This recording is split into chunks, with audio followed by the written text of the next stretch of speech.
You're watching Carers World Radio Plus. We are the internet broadcaster specialising in the coverage of issues affecting carers, not just existing carers, but each and every one of you who could become a carer at any moment.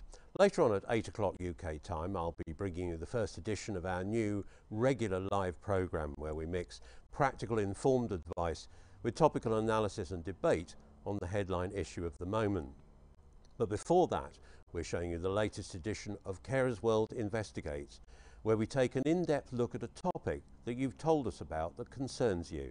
Today, that's lifting the lid on scams and how to deal with them. Carers World Radio Plus. Contacts. Call us on 0161 818 9068. 0161 818 9068. You can Facebook us at news@carersworldradio.com. Find us on Twitter at #news@carersworldrad. We're on Instagram too, CWRAD. And email us on carersworldradio.com.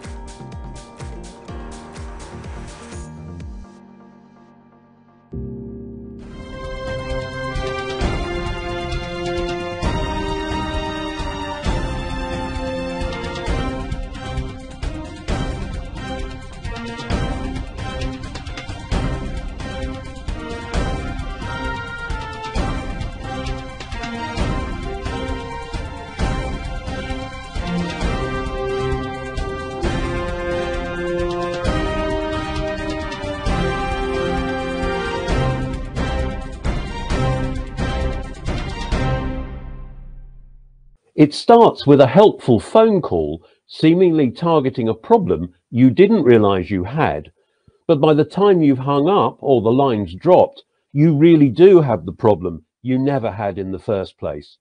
Welcome to the world of smoke and mirrors that is the domain of the scammer, delivered right into your own living room. Let me introduce you to Gloria from the south of England. We've changed her name and filmed her anonymously to protect her identity. She and her husband had not been having a good week. Their fridge had broken down and the replacement had been delivered 5 times. Each new unit arrived damaged in transit. So they were on edge, in a whirlwind of emotions, and off their guard. They'd also had problems to do with BT. It was 7:30 in the morning when the phone rang. I was in my dressing gown. My husband answered the phone and was told that it was BT and that somebody had got into our router overnight and they needed to do some remedial work. So he said, "I'm no good with computers, I'll give you to my wife." So I didn't question that it was BT. I should have done, but I didn't. And also, we were tired because we'd been up in the fridge and I was worried about getting a fridge for Christmas. And I went to use my husband's Mac laptop and they didn't want that. They wanted me to switch on the main computer. And once I'd done that, she upscaled me to the next person who asked me some questions, then upscaled me again to a very nice young man who was keeping me busy, asking me about, was I ready for Christmas, do I have family, what sort of house to be living in, blah, blah, blah. And he was... So at that stage they were playing to what you were already thinking, even though they perhaps didn't know that. Oh, yes. Yes, because we have so many problems usually with the internet that I'm used to being passed up and up because they can't deal with it. So I was suckered. My husband was going off the deep end because another fridge had come dented. So he was walking in and out, and I'm on the computer talking to this chap on the phone, and he's telling me what to do. So I wasn't really 100% concentrating on what I was doing. He told me that hackers had got in and that they were watching the computer as I'd got it on, and told me that the hackers had put a program called Trusteer on so that they could control the computer. So he said the first thing to do was to take that off. I didn't know what Trustee was, so I took it off. So it sounded like he knew what he was talking about. Oh, absolutely. Yeah, he told me exactly what to do.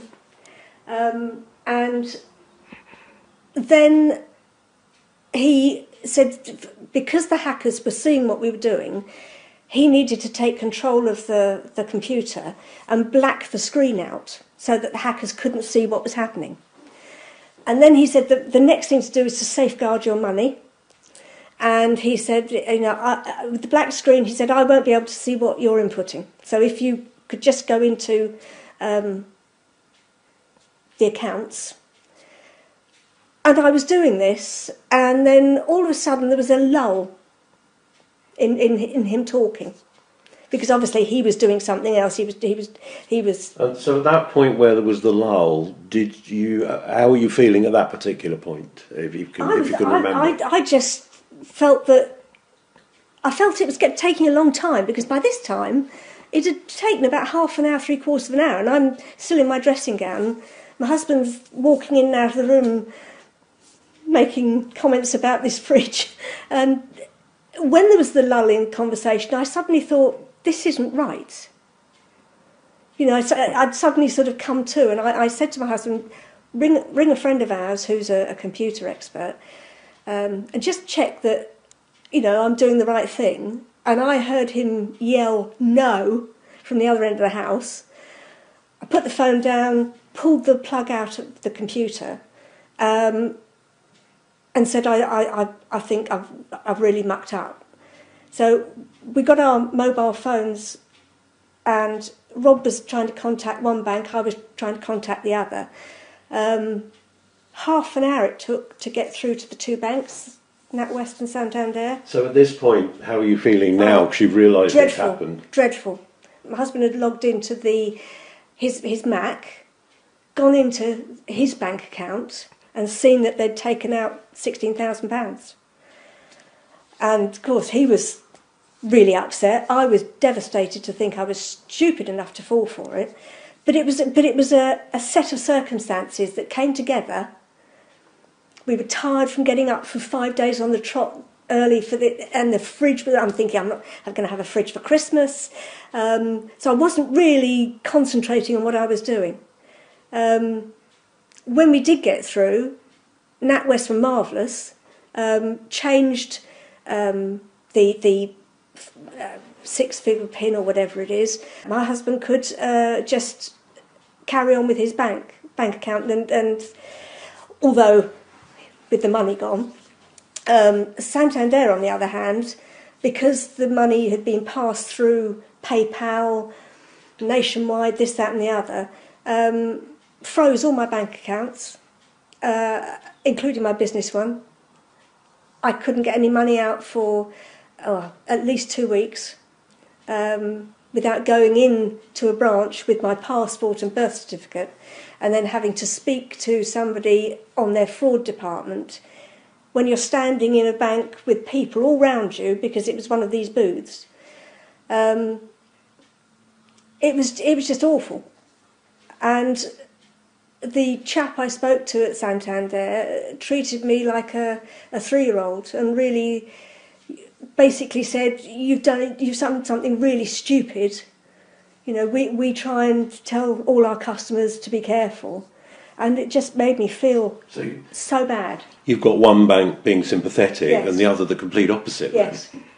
How did that make you feel? You've already had, in a sense, the perfect storm of circumstances, with you feeling tired, with them perhaps opportunistically ringing up at that time in the morning with the hope of catching you off your guard. How do you feel then, when it's a bit of a roller coaster of emotion, isn't it? Oh, I had a feeling in the pit of my stomach that was hollow, but like a lump.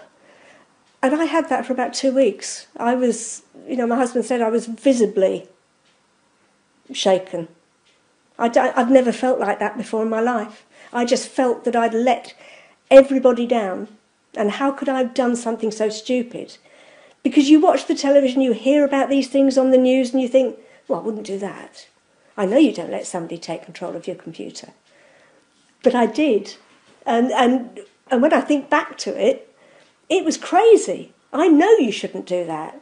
But it was just everything that was going on, fridges arriving, different delivery men, and me in my dressing gown. It's about 7:30 in the morning, and you're not really with it. But I did feel awful. And in terms of the police, for example, did you call them and how did they react? My husband called the police and they weren't interested at all. They said it wasn't a police matter and it was something to do with the financial authority.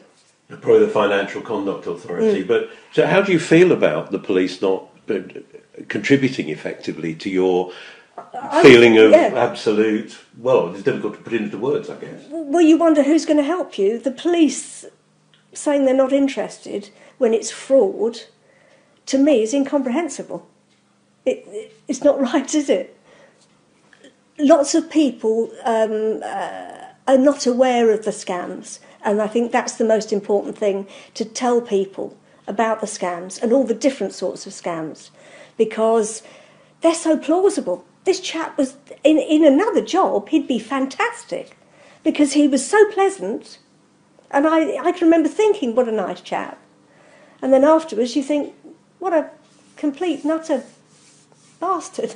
But it's information. It's information, and also, like they said they were from BT, there should be some sort of, not code word, but something so that you know it's them.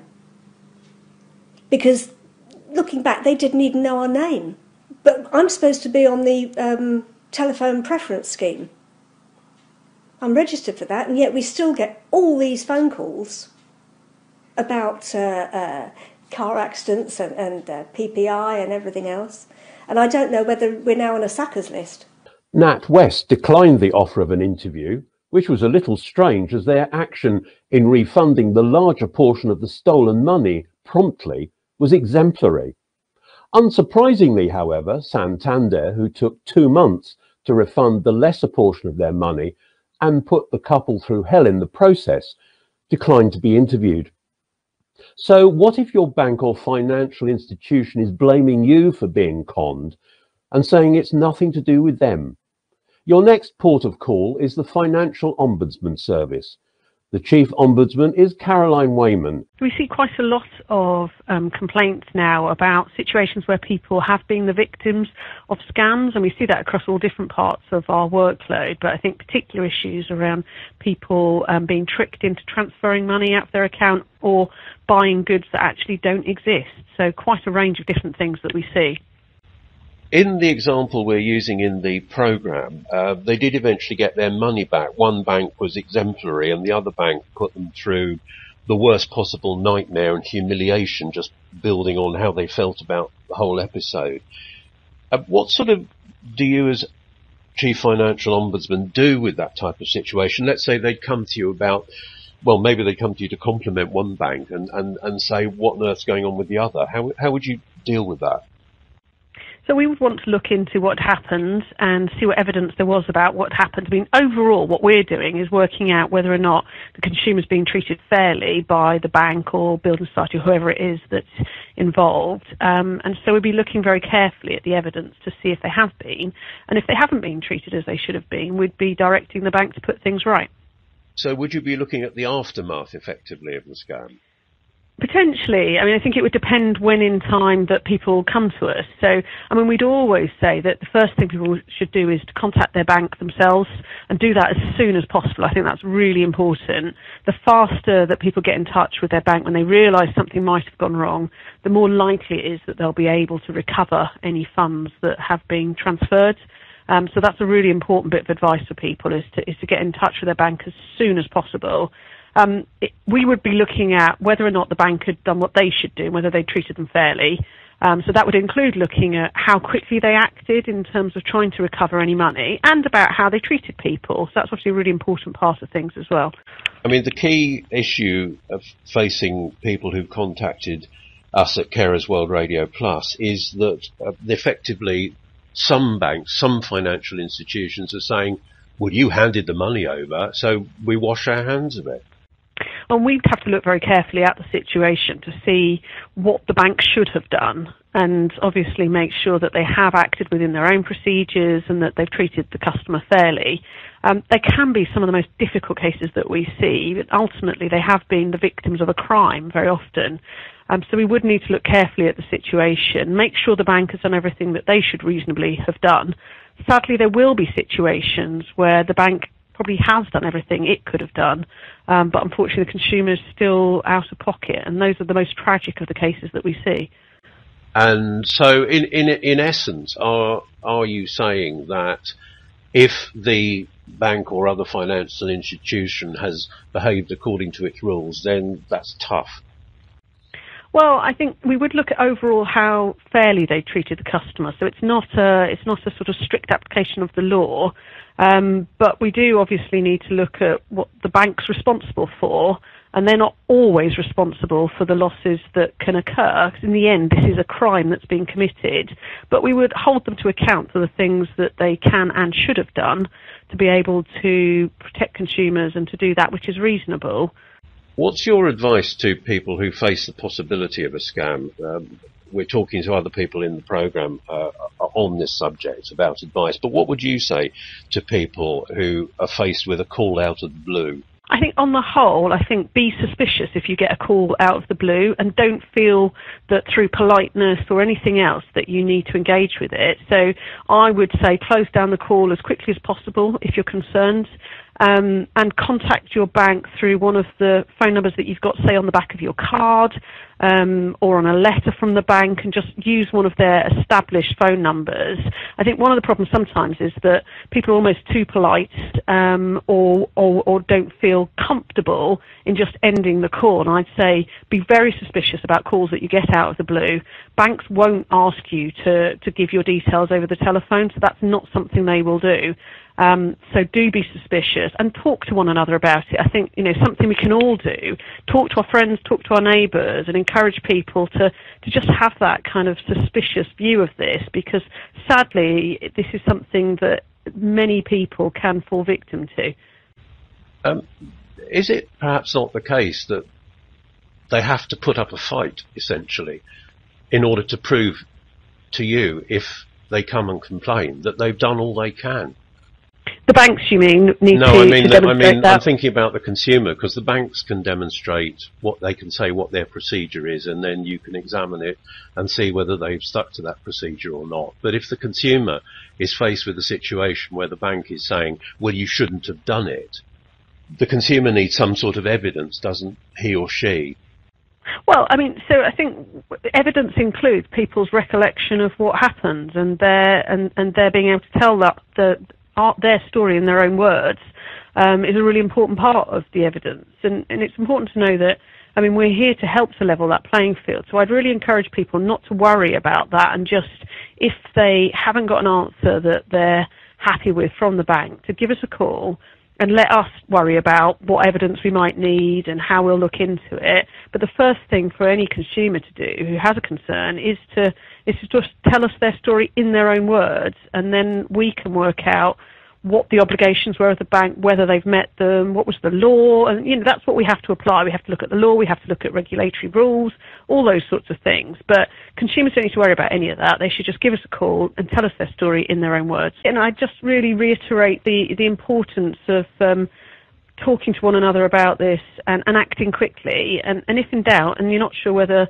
it's something we can deal with, give us a call, and we're always really happy to just chat it through with people. It may seem to be a relatively rare thing, but nowadays scams are becoming an increasingly routine part of everyday life. While the scale of the problem is not officially known, it's reached the point where charity Independent Age has decided that enough is enough, and it has to speak out, following a record number of calls to its helpline. Their services director is Lucy Harmer. I think it's quite a large problem. We've seen some research which suggests that over 50% of older people, so that's people over 65, believe that they've been targeted by scammers. And the real issue is that about only 5% of scams are actually reported. So there's a real mismatch between the volumes of scams that are happening and actually people taking actions to report them.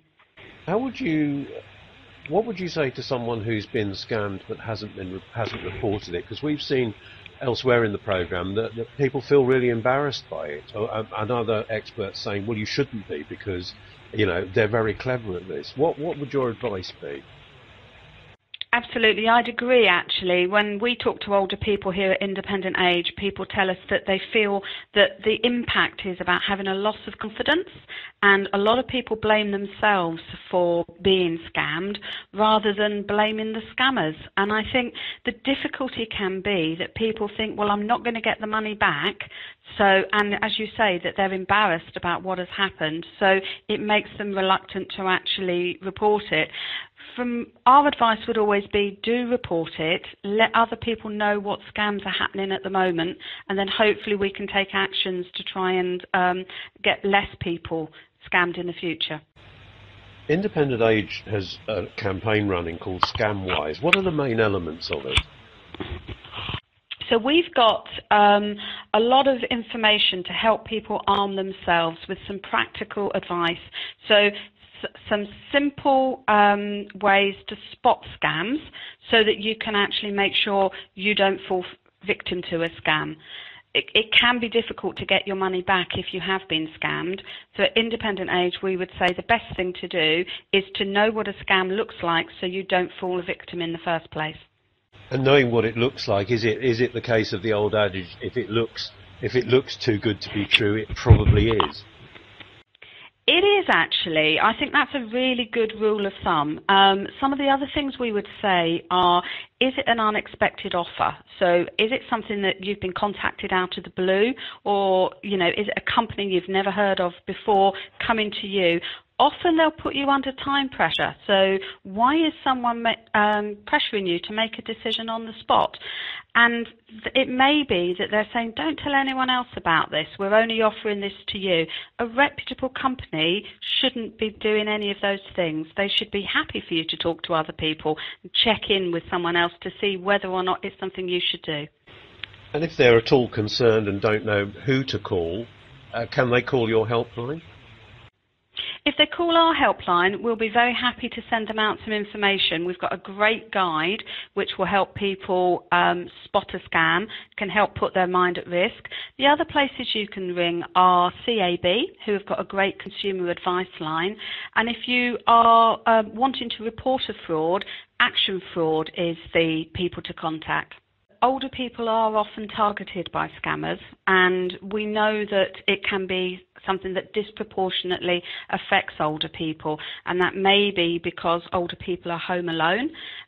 It may be because they are seen as potentially having savings and valuables that they've built up over a lifetime. It may be because they're actually more willing to talk. Older people may be lonely, they may be very polite. There can sometimes be a generational difference, which means that they are more likely to actually engage with scammers, which makes them a target. So if you're worried about being scammed and you are an older person, or if you're worried about an older person that lives on their own, get in touch with Independent Age or another organisation like Independent Age and get the information where you can arm yourself so that you won't fall a victim to a scam in the first place. All of the talk of scams is bound to leave you feeling vulnerable, and if it's happened to you, feeling stupid. Fear not, this is a natural human reaction, according to Marilyn Baldwin of the campaign Think Jessica. She founded the charity after her mother had been relentlessly and mercilessly scammed over a number of years. My mother was a victim of scams. Actually, she was targeted by postal scams. And 5 years before she died, she received a letter. It told her that she'd won a competition and all she had to do to claim it was send off a small fee. My mother thought this was genuine. She sent off the money, and as a result, her name got put on what's called a suckers list. This list was then sold to other criminals all over the world, and my mother was literally bombarded over a 5-year period with letters and phone calls from scammers, and she lost somewhere in the region of around £50,000. It must have taken quite a toll on her and on you. It did, because my mum was actually in denial. The family tried to explain over and over again that these weren't real people, they were in fact criminals that were writing to her, but they were pretending to be lottery officials, bankers, solicitors, and worst of all, clairvoyance. And the clairvoyance letters were telling her that the family were against her, and that we were jealous of her, that we wanted the money for ourselves, and she just wouldn't cooperate. She wouldn't let us redirect her post or change her phone number. It was just an absolute nightmare. It would seem to sort of anybody who's perhaps not experienced a scam and is hearing what you're saying, you would think perhaps that your mother would take more notice of you or members of the family than some external person she didn't know. Perhaps you could give us some insight into that. Well, you'd think she would, but we'd noticed as a family that my mum had got some mental impairment. She was forgetting things and she was getting a bit confused. Though nothing had been diagnosed, because she was a very proud lady, she certainly wouldn't go to the doctors and declare that she'd got anything wrong with her mentally. And if we tried to reason with her and get her to do that, all hell would break loose. So I believe she was in the early stages of dementia, certainly old age related problems with her mind. And because of this, she wasn't diagnosed to have any mental illness. We literally couldn't do anything. The couple that we're featuring in this program, this was perhaps a more modern version of what might be regarded as traditional types of scam, but in effect saying they were from BT and persuading them to remove the anti-hacking software from their bank accounts. But what the scammers didn't know was that this couple had been having a lot of problems with BT, so a call from BT sat perfectly in context.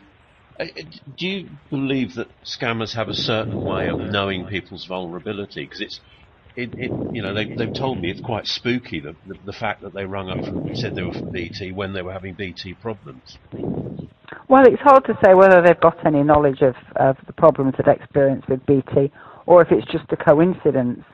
My guess is probably it's just a coincidence, because these phone calls are made out to literally thousands and thousands of people, and they're just looking for the ones that will actually believe that it's a genuine call. And for this couple, obviously because of the history they've had with BT, of course it made sense. So they were really prime targets. I mean, they were lucky in the end that the money was refunded by both banks, one very quickly and the other after somewhat putting them through the mill, but nevertheless it was in effect a happy ending. But it's left a legacy, they tell me, of feeling stupid about it, being very sensitive about things, worried about things, and that's sort of the legacy of the scam that perhaps people don't talk about.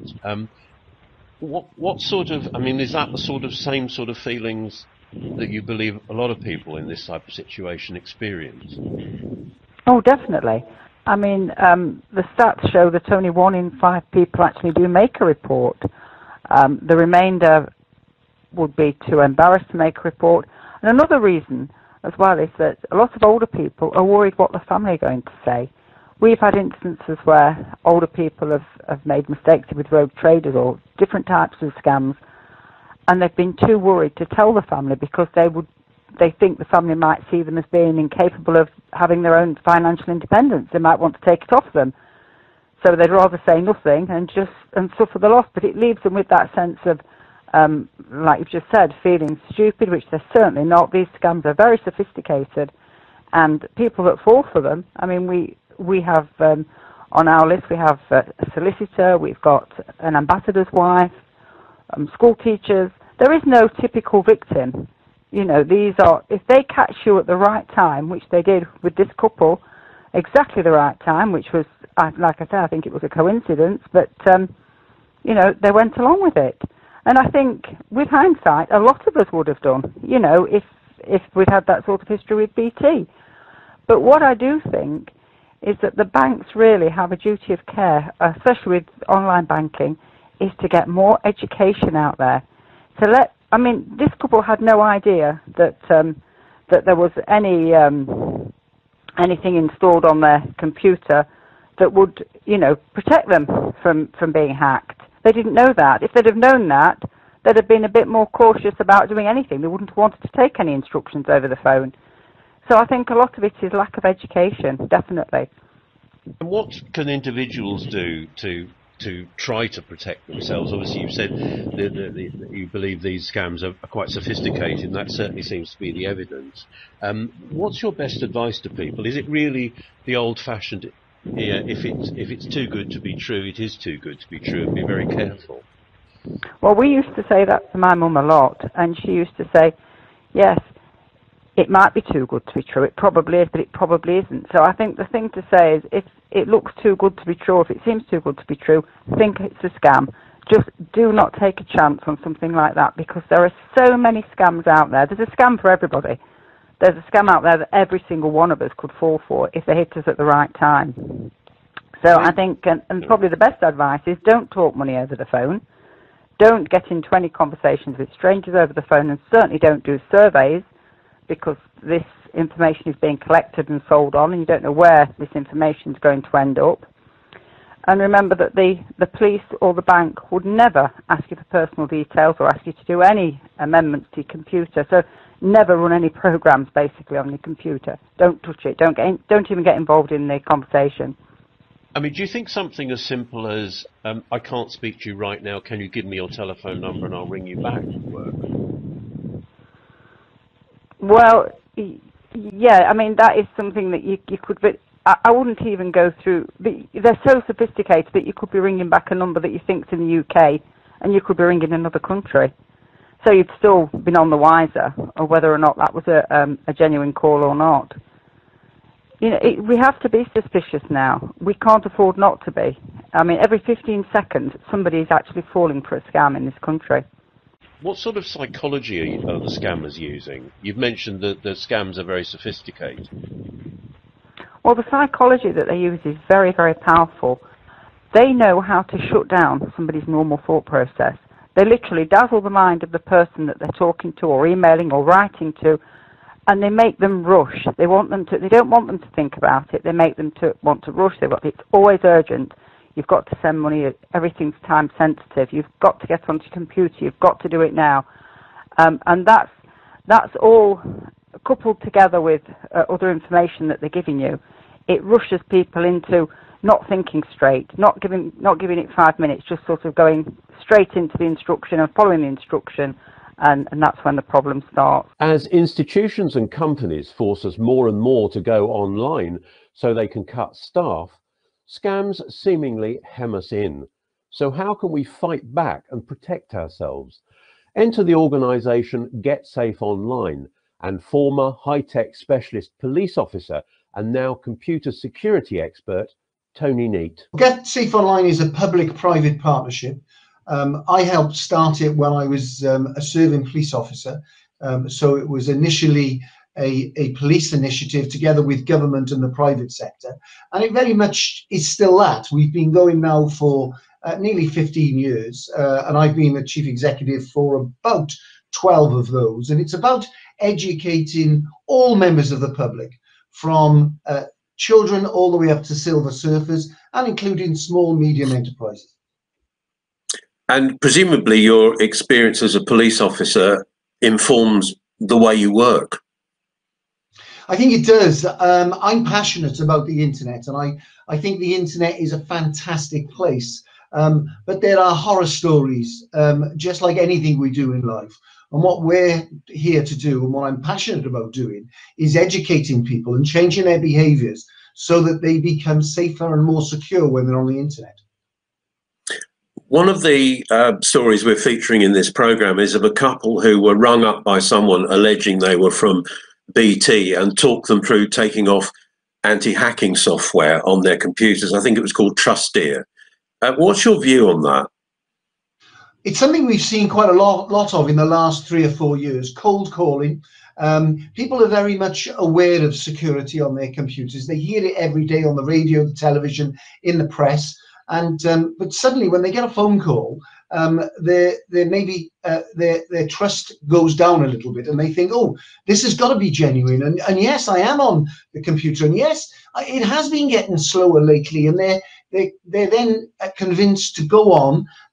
It could be any company. What I would say to anybody watching this is, don't think it's one particular company. We hear about it from security companies, certainly from Microsoft, but it could be from anywhere that they say it. And what they'll do is they'll get you to run a little bit of a video, which you don't think is a video. You think it's actually being checked. Your computer's being checked, and of course you'll find a problem. And the problem will be fixable by the people who are phoning you up, and they'll want money off you to put some security software on. The software will probably be something that's spying on you, and plus they've got your credit card details. So it's a triple whammy for any of these criminals that are sitting there perpetrating this particular crime. So would you say that if somebody calls you up out of the blue, just sort of pause a moment and think, is this real? I think it is. I think one of the things I say to anybody is, stop, make a cup of tea, have a think about it. It's probably not genuine, 99% of them. And if it is genuine, then they'll probably contact you in another way, or ask for their details and then look them up online. I'm afraid, I hate to say this, but we've all got to be suspicious about things that we do when we're on the internet, and we've got to double check things out. And that's what I would recommend with anything that happens on the internet.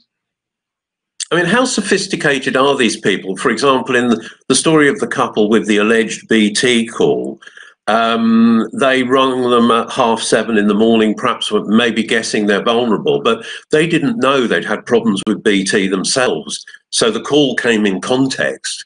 But presumably, are they that sophisticated, or are they just chancing their arm?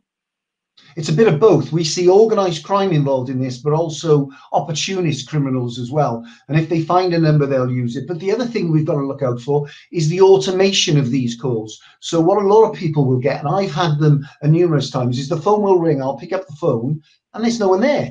And I say hello, and the next thing I hear a click, and somebody is on the end of the phone. Well, that's a computer generating your number, phoning it, and if there's an answer, it's then put through to a real person.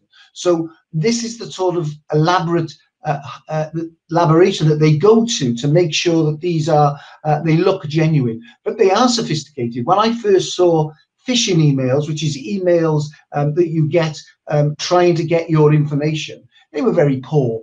The grammar was poor, the spelling, the actual makeup of the email was very poor. Now they are very sophisticated, and we have got to be on our mettle in relation to making sure we don't fall for it, which is one of the reasons I say to a lot of people, if not everybody, no matter what they're doing online, ask somebody else, get a third person's opinion.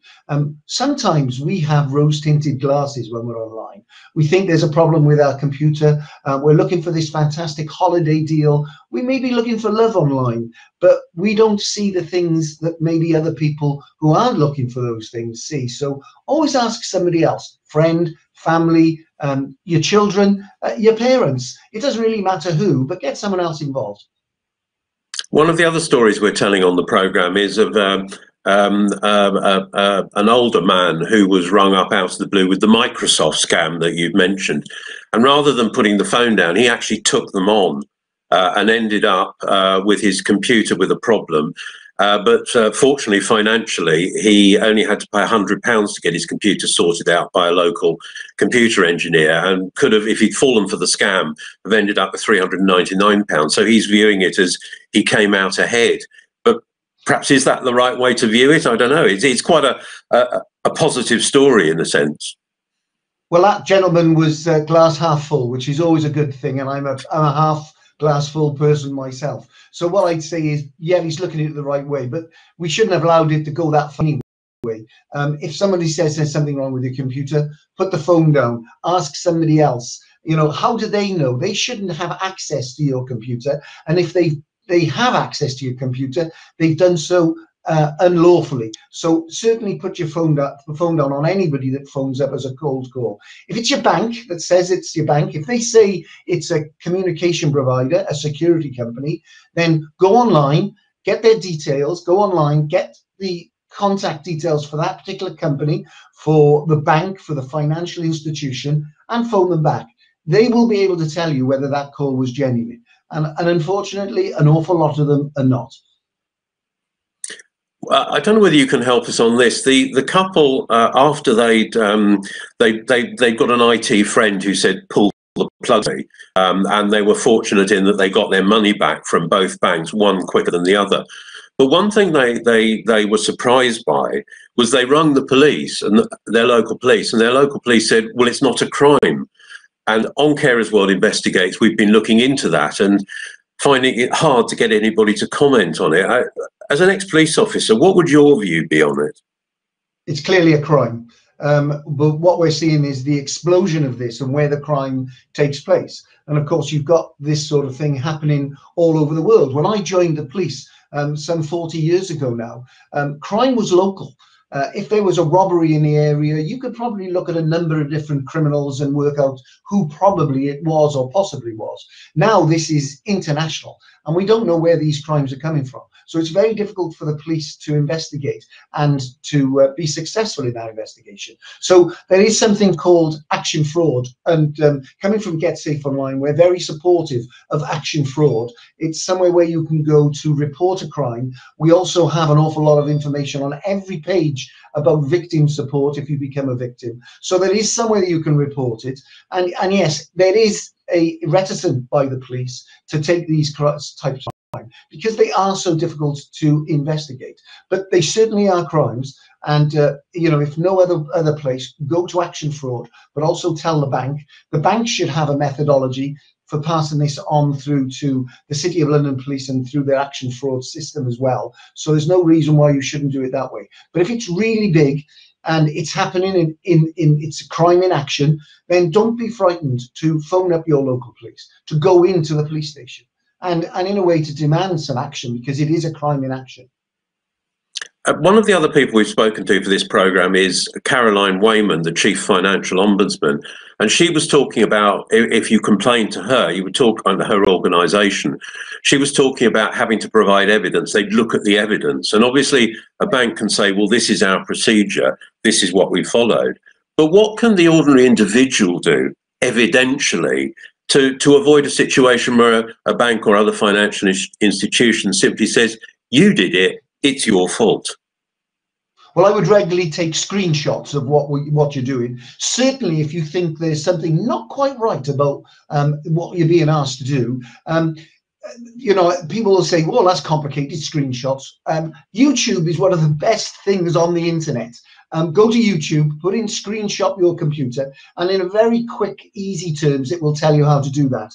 Save those screenshots every stage of what you're doing. So you've got the evidence to pass back to the bank and to the police if they need it. It's a bit like being your own policeman, but like we would protect and secure evidence if somebody broke into our house, we have to do the same when we're online, because these things can disappear very quickly and people don't remember what's been said and what they were looking at. So it's a really good idea to screenshot or even take a photograph with your mobile phone of the screen so you can see what that is and you can pull it back at any time. So drawing all this advice and experience together, what in a nutshell is your message to our viewers? Well, I would say don't be frightened of the internet. It's a fantastic place, millions of interactions and transactions every day. But if you would allow me, I'd give just a couple of major bits of advice. First of all, go to the getsafeonline.org website and have a look. Remember, passwords are really important. We shouldn't have one password for everything that we do in our life online, just like we haven't got one key for everything we do in our life. Make sure you've got up-to-date security. Make sure that your operating system is up-to-date and you've got good security software. Now, what I would say is that's not just about your desktop, your laptop or your tablet. It's also about your mobile phone. The majority of people have Android phones. They need to have additional security put on, not so much Apple, but do that. Remember to back up your all your data, and remember another thing: what goes online stays online. So be careful what you say. If you wouldn't say it to your mother, if you wouldn't say it to a policeman, if you wouldn't say it to a busload of people, don't say it. Earlier on in the programme, Gloria, with our fake BT story, was a member of the telephone preference service and was puzzled why the scammers found her number. John Mitchison, their Director of Policy and Compliance, explains. The telephone preference service is a free service that allows anybody to register their telephone number, whether it's a landline or a mobile, and that number is added to the TPS database, and it's a legal requirement for every company in the UK to screen their calling lists against the TPS file before making any outbound calls. So you can imagine any reputable company, obviously, takes the TPS file from us on a regular basis, and they screen out all the numbers that match numbers on the TPS file, and they don't call those people, because the last thing they want to do is upset people who've made a positive choice to not receive unsolicited calls. So being on the list doesn't guarantee that you won't get a call, but does that mean that the call is more likely to be a scammer? Well, yeah, this is it. It's a legal requirement. So it's not like the TPS can actually block calls from getting through. I mean, that sort of technology is just not available. So the law came into force in 2003, or actually maybe a bit earlier than that, actually in 1999. And it says that anybody's number that's registered on TPS shouldn't receive an unsolicited call.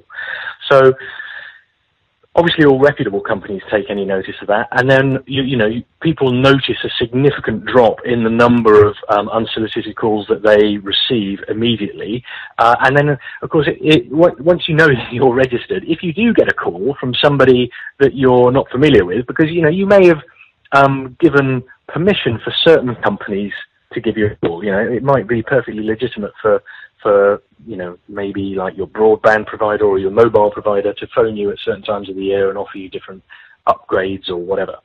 But if you get a call from somebody that you're not expecting, immediately you've got to ask yourself, well, why is this person calling me? They shouldn't be calling me because I don't know them. And that should put you on your guard and make you realise that that's unlikely to be a company that you want to be doing any business with. So in effect, if a scammer rings you, are they committing a criminal act if you've got your number registered with the telephone preference service? Yeah, well, if any company calls you and they don't have your express permission to call, if you're registered on TPS, then they're breaking the law. Naturally, if their only reason for calling you is to defraud you out of money as well, through some sort of scam, then that they're breaking the law in a number of other significant ways as well. So if one of our, sorry, go on. Yeah, well, I was just going to say, if there are things that you can do if you are registered on TPS and you know your number is registered, and you get a call, you're perfectly within your rights to lodge a complaint, as a result of receiving that call. And you can do that through the TPS website, or you can contact our call centre or whatever. And that information goes to the ICO, which is the Information Commissioner's Office, and they investigate the companies that are making illegal calls. So there's a number of things that you can do as a result of getting a call, if you're not happy about it. So people may not appreciate that, in fact, if they did complain, that may be the final complaint necessary to trigger some form of action by the Information Commissioner. And I believe there's a case in Bournemouth where this effectively came in, where someone was masquerading as the telephone preference service, but with a clever, or maybe not so clever, because he was caught in the end, a version of the letters in your company's name. Yeah, that's right. The ICO, the Information Commissioner, takes quite a lot of action, actually, against all kinds of companies for using marketing data badly. But the most fines that they've issued have all been against companies making nuisance calls. Now, the actual number of complaints that are received by the ICO through TPS is pretty high, anything between sort of like 5,000 and 10,000 complaints a month are given to the TPS. And like I said, we pass those on to the Information Commissioner, and they sort of analyse those. There's often, often calls are made by mistake, or people don't really realise, that they shouldn't be calling, and those companies might be given a little bit more leeway. But for companies that are sort of intentionally breaking the law or being just hopelessly negligent about complying with the regulations, it's those companies that the ICO goes after. It's not only the ICO that you can complain to. I think there have been a number of cases where trading standards, if somebody has been making telephone calls offering either a fraudulent service or a substandard product, or if they've just been ignoring people's wishes to stop calling them, trading standards have taken a number of people to court as well. So there are different ways that you can go about handling the problem of having nuisance calls. I understand that the TPS has launched an app that you can use on your phone to complain after a scammer or a suspicious call been received. How does that work? Yes, that's a really good point actually, because the TPS, the standard TPS service is all about registering your number on a file, but because of the growing use of mobile phones and the growing number of nuisance and scam calls coming through to people's mobile phones, we thought that an app might be quite powerful. So there is an app called TPS Protect, and what that does is it gives you some information about the incoming call. So when the number comes up on your phone, it'll give it a trust score. So if it's somebody in your phone book, they get a very high trust score of 5. If it's somebody that has been reported as being a scammer, then it will warn you of that, and it will give it a very low trust score and say it's a potential scam. Obviously, take care. And you can then choose what to do about that, right? You can choose to answer it, or you can just let it go to voicemail, or just ignore it completely.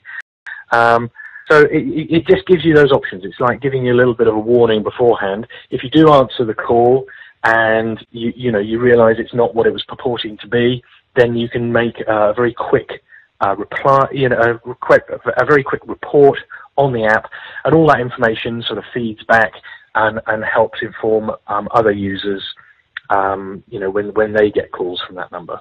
So it's actually very powerful. And the information that we collect, not only some of it goes to the ICO, and we're trying to work with other regulators to take the data as well, so that they can use it to take action as well. Certainly a very powerful tool, and we'll be putting details on our front page next to this programme of how our viewers can contact the TPS. In a nutshell, what would be your advice to someone who receives a call they're unhappy about? Well, one of the things that I always tell people, if you are registered, the first thing you should be cautious about is getting calls from people that you weren't expecting, because as we said, that if you're registered on TPS, those sort of calls they shouldn't be happening. But just generally, I would always be very cautious about handing over any personal information to somebody that's made an incoming call to me, because you can't see that person, and they can say that they're from any organisation, but where they're really from is anybody's guess. So I would always remind people to be very mindful about the kind of information that they give out over the phone, particularly when it comes to bank details or giving people access to computers and that kind of thing. There's usually very little need for that to happen. Before I introduce our final part of the story, the sting in the tail, we hope that you found this edition of Carers World Investigates has been useful, focusing on the scammers and what you can do to put yourself on your guard against the thieves, because that is what they are. You'll find links to the organisations that have contributed to this programme alongside this film. Now, at the beginning of Investigates, we heard about the BT scam. It's just one of many ways that the scammers try to part you from your hard-earned cash. Another that's come to the attention of Carers World Investigates is what has become known as the Microsoft scam. I leave you with what our viewer Jim Coombs decided to do when Microsoft apparently came to call. Warning, and I'm serious about this, do not try this at home. What type of Windows are you on? So naturally I said, well, I'm on Windows 10. And how many emails are you sending? I said, well, it varies every day, maybe 1 or 2, or it may be, 10. But she said, it was a female, by the way, and she sounded very technical. And she said, well, these are really corrupting a lot of messages. And what I would like you to do is, as you're looking at your computer, I'd like you to do these things for me. So I thought, oh, it sounds pretty genuine. And I tapped in these 2 keys on my keyboard, and she said, oh, yes, now I can see what the problem is. And I had loads of data going up and down my screen, and she highlighted one particular point. She said, well, there's the problem there. She said, that's what's causing all this trouble. So I said, well, it's a Microsoft problem. It's nothing to do with me.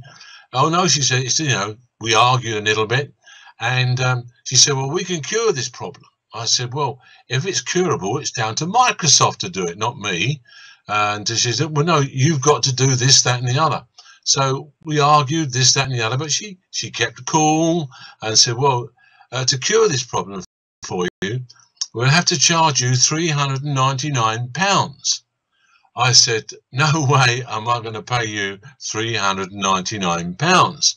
I said, if this is a Microsoft problem, then Microsoft have got to deal with it. She said, no, I am Microsoft.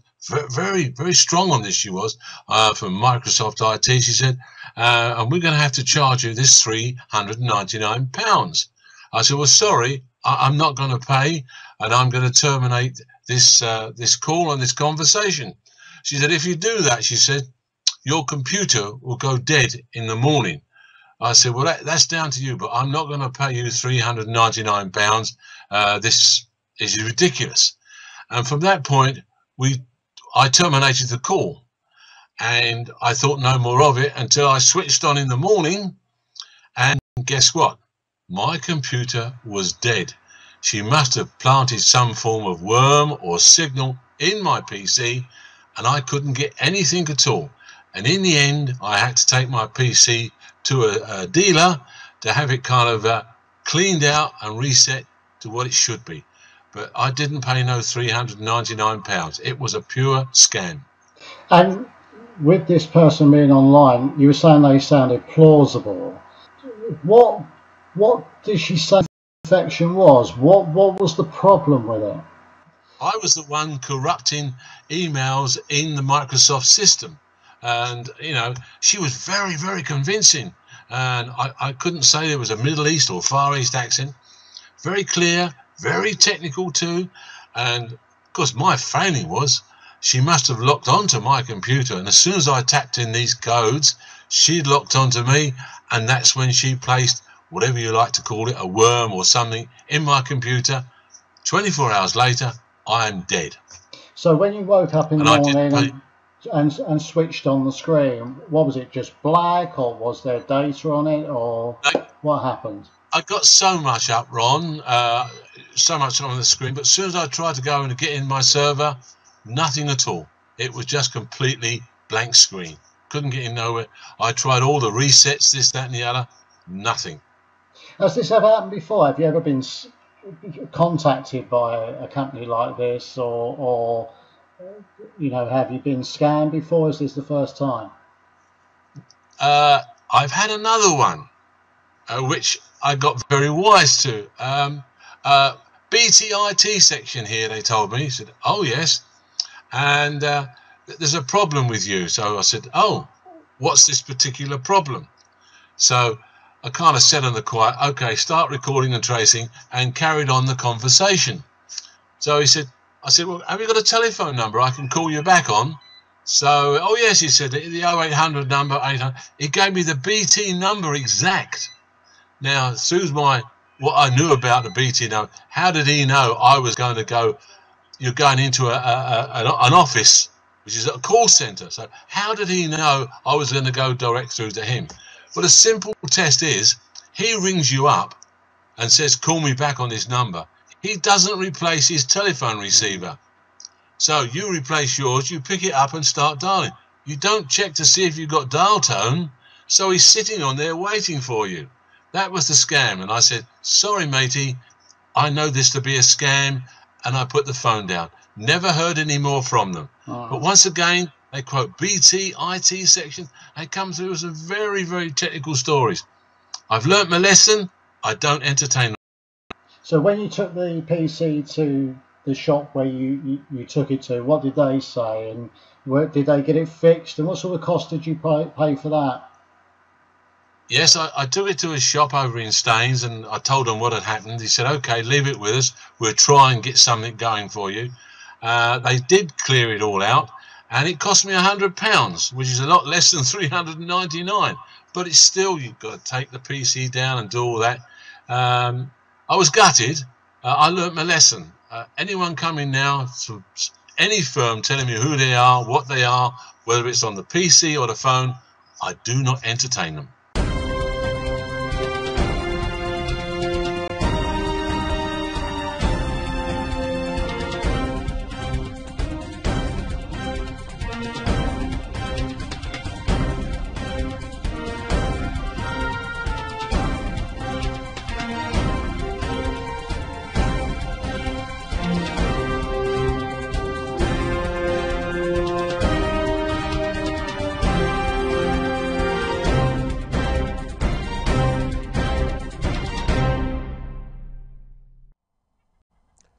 Good morning, good afternoon, good evening, wherever you are in the world. Welcome to Carers World Radio Plus.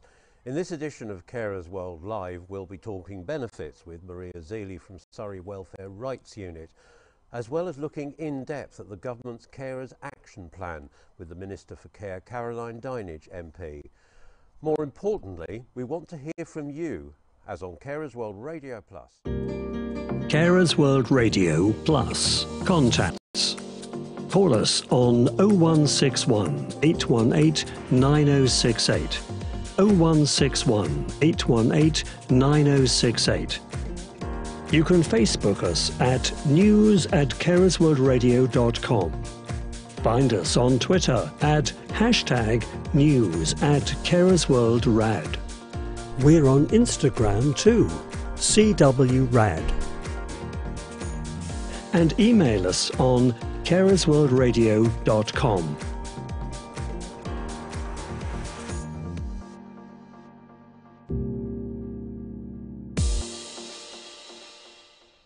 And just to remind you, the email is news@carersworldradio.com. And indeed, you're contacting us already, which is good to see. Had a note from Jackie. I have to take Joshua to basketball. Is there any way that this can be listened to later? Well, certainly it'll be on our homepage later on this evening. Now, contacting us is a very important part of the programme because you, the viewers, are at the centre of it all. And covering social media this evening is my colleague, April Morton. Yeah. Well, okay. Good, yeah, you good can to see you. contact us. Yeah, good to see you too. Okay. Yeah, you can contact us on Twitter at carersworldrad, and you can send us a little tweet. And we've got Facebook at CWRrad, or you can Instagram us at Carers Live World Radio, where you can send us a DM or a little post. A DM for those, the uninitiated who It's don't like know the a jargon. little private message that we can see. But you have to follow us on Twitter first, is that right? Yeah, you can follow us on Twitter, Facebook, or Instagram. So you have your choice of three there. So it's all linked up. Yeah, and all linked up. Okay, excellent. An email as well. Yeah, and send us an email. Brilliant. So yeah. Okay, well, we're hearing from April later on in the programme, in between things, seeing how we're getting on with social media and your comments and contributions, which are vitally important to this programme. Now, you can't have escaped your attention that the subject of welfare benefits is never far from the headlines, or indeed is possibly something that plays a part in your daily life. The government's decision to bundle the old benefits into a new one-size-fits-all benefit known as universal credit has been nothing short of controversial. That's one of the issues we'll be looking at tonight in the next hour on Carers World Live. Well, we need an expert, and we do indeed have an expert online, Maria Zealey from Surrey Welfare Rights Unit. Welcome to the programme, Maria. Hi, hello Tom. I've mentioned universal credit What sort of other benefits are there, or are there none these days? Is it only universal credit? Oh no, far from it. Universal credit is reaching the end of its rollout, so by the end of this year it will have gone live across most of the UK. But still outside of universal credit are all of the contributory benefits, other benefits that we call earnings replacement benefits, such as carers allowance, benefits like child benefit, industrial injuries, and the little group of benefits that are paid to older people, including older carers. So there is some simplification with universal credit, but there's still an awful lot of other benefits that people will need to be aware of. Okay, your volume is slightly low for me, so I do apologise if I cut across you or there's a pause appears. Okay. One of the really difficult issues with the new type of benefits is medical examinations. It's obviously a very private area for each individual. Tell us a little bit about the background to these and what they involve. Okay, well, the two main benefits that involve a medical assessment are employment and support allowance and personal independence payment, which is commonly referred to as PIP. If I take employment and support allowance first of all, this is a really important benefit that's paid to people who currently can't work because of an illness or a disability. And the income-based version of employment and support allowance could be the income for a whole household. So it's not just paid to individuals in some circumstances. And rather than your own doctor assess whether you can work or not because of your illness or disability, instead the Department for Work and Pensions assesses you using their own contracted out medical health profession. And this has been going on for a number of years. The test is called the Work Capability Assessment. But recently there's been a very thorough investigation into the quality of these assessments by the Work and Pensions Select Committee, which some of your viewers will know is chaired by Frank Field MP. And the report that committee published was very critical. And in summary, it concluded that it had lost faith in the quality of the medical assessments. Now, government has responded to the report and has said that they will put certain improvements and safeguards into place. But in the meantime, whilst we wait for those, people on a daily basis up and down the country their benefit is dependent upon the outcome of these medicals. So what's presumably the objection to your normal GP is, do the government fear collusion, that somehow GPs will be too friendly to their patients and therefore the benefits bill will be out of control? Is that the thinking?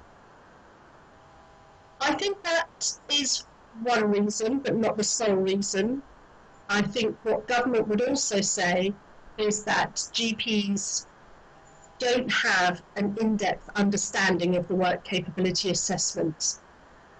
They have an awful lot of other stuff that they have to concentrate on. Department's own medical health professionals that are paid through these contracts with private companies, that's what they do day in and day out. They apply this test in relation to entitlement to a benefit. So I think those are probably the two main reasons why the department chooses to test people itself. What are the sorts of inquiries you get at the Surrey Welfare Rights Unit about the medical examinations? Well, on one level, a lot of our clients feel very upset and anxious and sometimes angry purely because they think that they haven't been listened to. So they're walking into a room where they haven't met this person before, and in a very short time they are having to reveal possibly some quite intimate personal health details. and they're aware that the future payment of their benefit is wholly dependent upon the outcome of that test. They may have been tested previously, because some people are tested on a regular cycle, and they may have had a previous bad experience, and that won't have helped. And what the report is saying is that the whole experience of people attending the work capability assessment could be improved. There could be more information beforehand.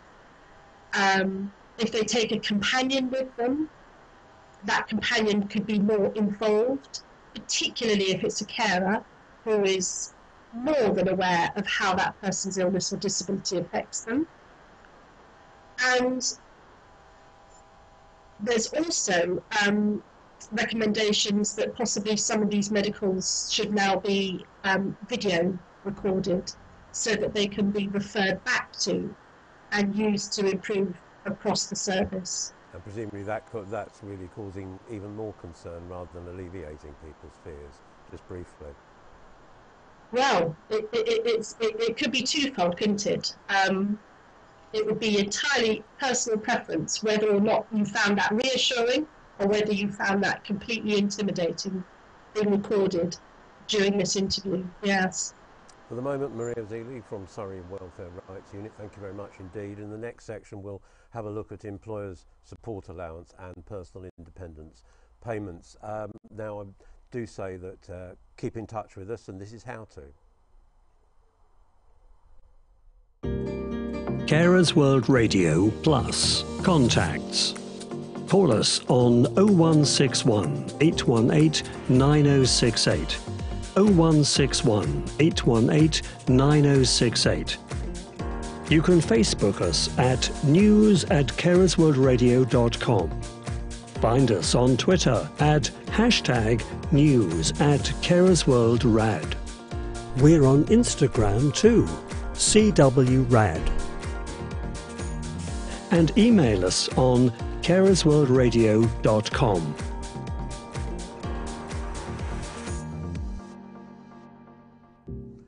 Our reporter April Morton is keeping an eye on social media. We've got a flavour, a comment yet. There's a flavour of what's to come possibly. Paul's sort of messaged in. He said that he's actually quite concerned about for him, and he said, how's it going to affect people they does, how it also going to affect the carers. I think there's a lot concerned about how that's going to affect them and their benefits currently. We'll be covering universal credit a little later on in the programme. But on this Carers World Life, we like to interweave two subjects. So providing this mix of practical informed advice with topical comment and analysis and debate on the headline issue of the moment. And right now, that headline issue is the launch of the government's Carers Action Plan. Our reporter Tim Matthews has been having a look at it and explains the basics. The 64-point Carers Action Plan brings together 6 government departments across health, social care, education, work, equalities and digital technology, with the main purpose of treating and supporting carers better at home, work, at the doctors, in hospital and at school. There's no linked funding, and the next wider consultation on social care green paper is now close to publication. Cynical. The second half of the plan tries to breathe new life into some familiar themes while making vaguer references to new ideas. So this year, on the government's list are carer-friendly GP practices, bereavement care pathways, and productive healthy ageing, whatever that may mean. Ministers also aim to improve social work standards, increase dignity and respect in mental health decisions, introduce carer-friendly employer benchmarking, and help to get carers back to high-quality work. Young carer health champions, national carer passports, and an end-of-life social action toolkit are all also on the plan. The government has promised to up its game on the Dementia 2020 challenge, check on the implementation of the 2014 Care Act, better recognise young carers from disadvantaged and ethnic backgrounds, pledge more money for parent-carer forums, and look at involving carers in loneliness programmes. It's an ambitious plan with an enthusiastic and determined minister at its helm, committed to making positive progress for carers. Can she succeed? Well, only time and you can tell. I'm Tim Matthews for Carers World Radio Plus. Thanks, Tim, for that insight into the Carers Action Plan.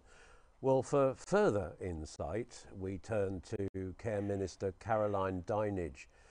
She's been telling me why this new Carers Action Plan is the reason that the carers consultation in 2016 wasn't a wasted effort. Many of our viewers knew about the consultation, contributed to the consultation a couple of years ago, and then were highly disappointed when the promised carers strategy never appeared. So tell us a bit about the Carers Action Plan and what it's intended to do. Yes, you're absolutely right. During the spring and summer of 2016, we did do a very wide-ranging call for evidence to hear from carers, but also the people who have someone to care for them, from employers, from social workers, from NHS staff, and we had amazing, overwhelming support, over 6,500 responses, and then of course, it's been a very busy time in Parliament with general elections and all manner of other things. So I came into this job in January, and I decided that actually, rather than the long-awaited strategy, I actually wanted an action plan, because I actually wanted to have proper actions and timescales by which we could achieve things, because this is such an important portfolio for me, and it's such an important part of my portfolio.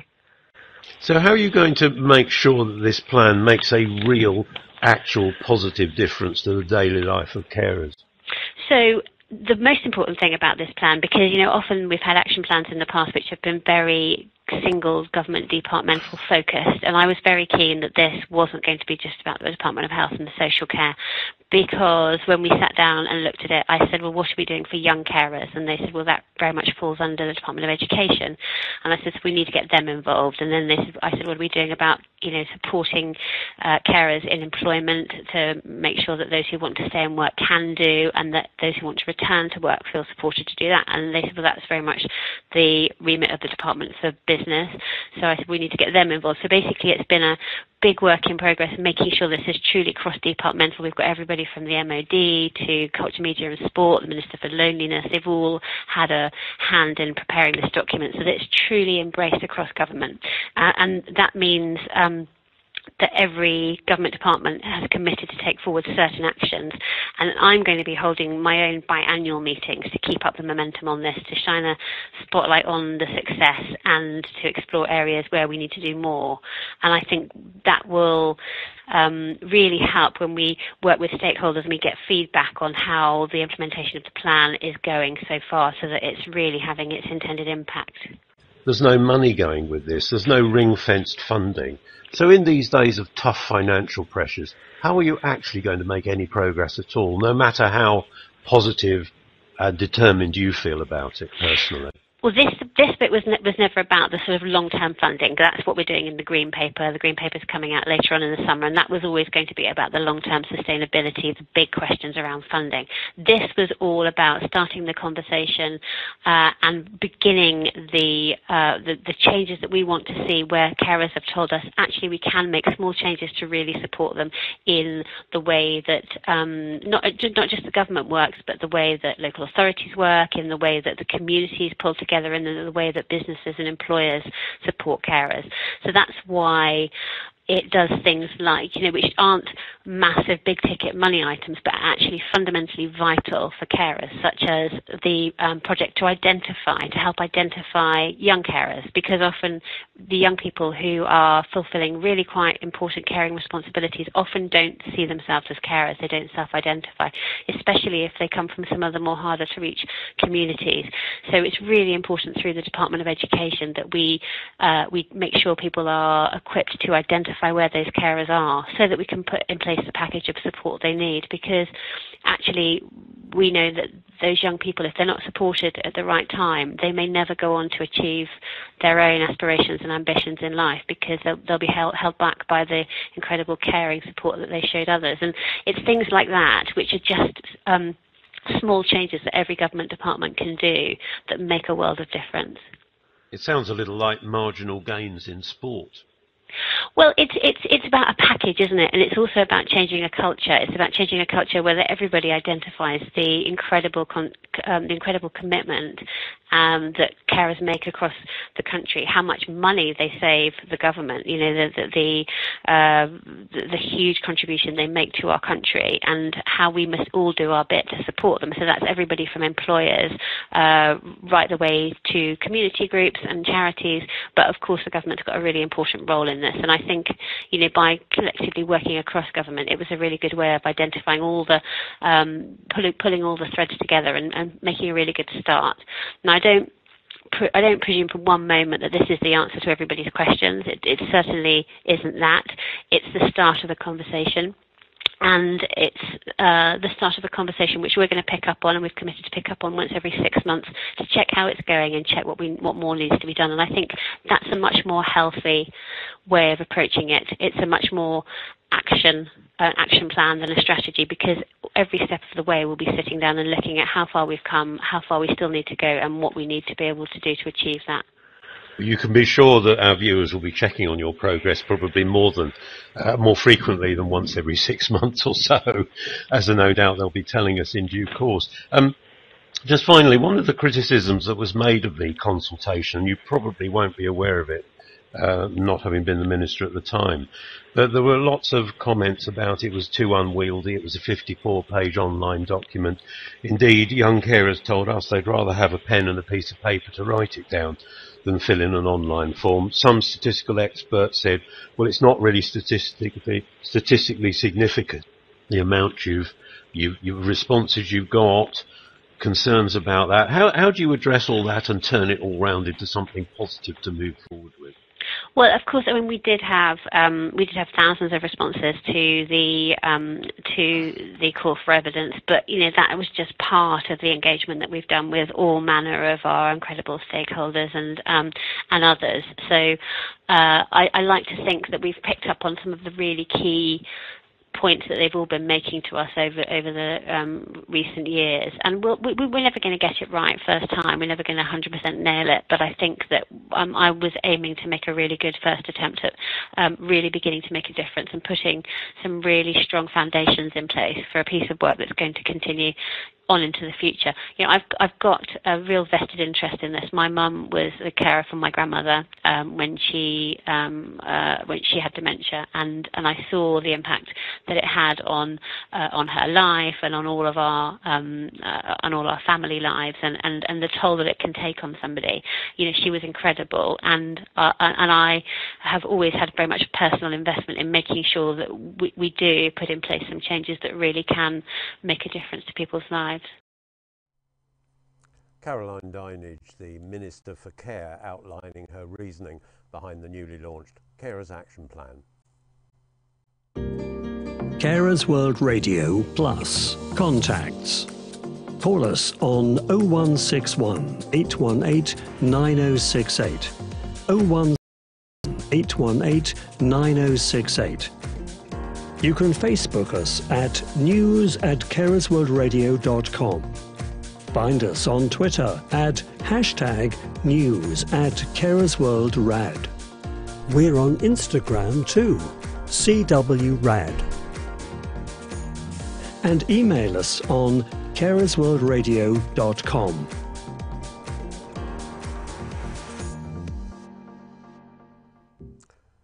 There we are, that's how to get in touch with us, and I'm pleased to say that you are indeed getting us in touch, or keeping us in touch with what you think. April Morton joins me again. April, how are we doing on social media? Yeah, we've had a message from Lawrence who has his reservations about the availability of the care plan, and yeah, he wants to know, is it going to be implemented? Well, that's a question we'll be addressing to the politicians later on in the programme. Now, we were looking at the issue of medical tests that lie at the heart of the new benefits system. We'll look at universal credit later, but let's see what effect these have on personal independence payments and employment support allowance. And welcome back to the programme, Maria Zealey from Surrey Welfare Rights Unit.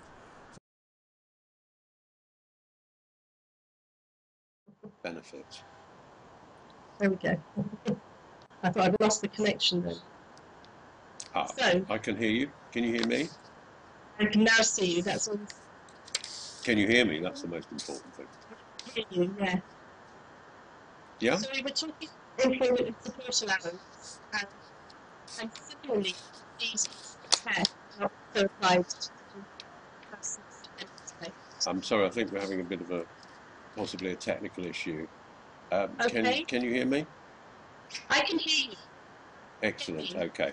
So in terms of employment support allowance and personal independence payments, where do the medicals leave us on these two benefits? Okay, so the medicals are also similar to employment and support allowance. They're also carried out for personal independence payment claimants as well. And the Work and Pensions Select Committee similarly criticises the medicals for that benefit.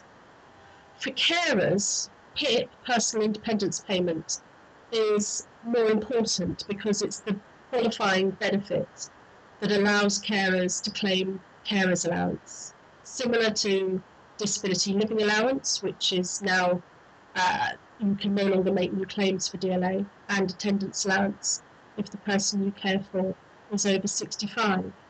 So getting these medicals right is really, really important, because if the service is poor and people are being wrongly turned down because of the medicals, then that also affects the carers allowance. So it could really turn the whole household's income on its head. One statistic is that currently, if people are turned down or don't receive a high enough award of PIP and they appeal that decision, 71% of those DWP decisions are overturned at appeal. So I think the message that rather suggests the medical's not very accurate. Well, the number of people who appeal is small. It's only about 6% of all claimants. So that suggests that most people get through the process okay, but for a significant minority, they are let down by those medicals. And I think what the Select Committee's report conveys is that the DWP very much thinks that people don't tell the medical health professionals everything, that they're holding back some kind of really important evidence that would help their case. That's hard to believe. I don't think that people would choose to go through an appeal process and choose to withhold evidence that would help them gain entitlement to a benefit. And certainly, in our experience and of the many hundreds of appeals that we've done, what we know is that it's the claimant's own verbal evidence that is so powerful. And I think if the medical health professionals listened more and listened to that verbal evidence at the time of the medicals, then that would save a lot of these reconsiderations and appeals later down the line. Do you think there's a certain element in this of being in awe of is probably the wrong type of phrase, but when someone comes to see the doctor for this assessment, they're probably feeling under pressure. Maybe, do you think to some extent it's people not feeling comfortable enough about sharing what you've already said is very personal, private information? Oh, certainly. Particularly if this is their first experience of claiming a disability benefit. The other side of the same coin is that for people who have been previously claiming benefits, such as DLA, they may presume that they are going to equally be awarded PIP, and that's not the case, because for some people, PIP really doesn't address the needs that they have. And I think in particular, we are seeing that the PIP descriptors, the medical tests, doesn't fully assess people with conditions such as things like diabetes or things like epilepsy, where the needs are more sort of supervision of that person rather than something that's hands-on. In brief, what would your sort of headline advice be to people facing this medical? similar to what we discussed before, which is prepare if you can get additional medical evidence, so from your GP, from anyone you see at a hospital, if you can take a companion and they can combine their verbal evidence with your verbal evidence, all of those types of things. And if you really are anxious, or your illness or disability is going to be a real barrier to getting to the medical, then it is possible to ask for them to be held at your home. So always mention that if you really, really would struggle to get to one. For the moment, Maria Zealey, thank you very much indeed. Maria from the Surrey Welfare Rights Unit. We'll be looking at universal credit a little later on in the programme. Just going to tell you a little about how to contact us. April Morton's with me. I'm my reporter colleague. April, how's the social media looking? Yeah, it's looking really good. We've had Nicole who's messaged in, and yeah, she just wants to know how sort of like your PAP is going to affect the CARES allowance, and yeah, she wants to know like if it could be reinstated, because obviously they're finding it quite difficult. Well, Maria's already been talking about personal independence being a gateway to care. So hopefully she'll have found that information useful.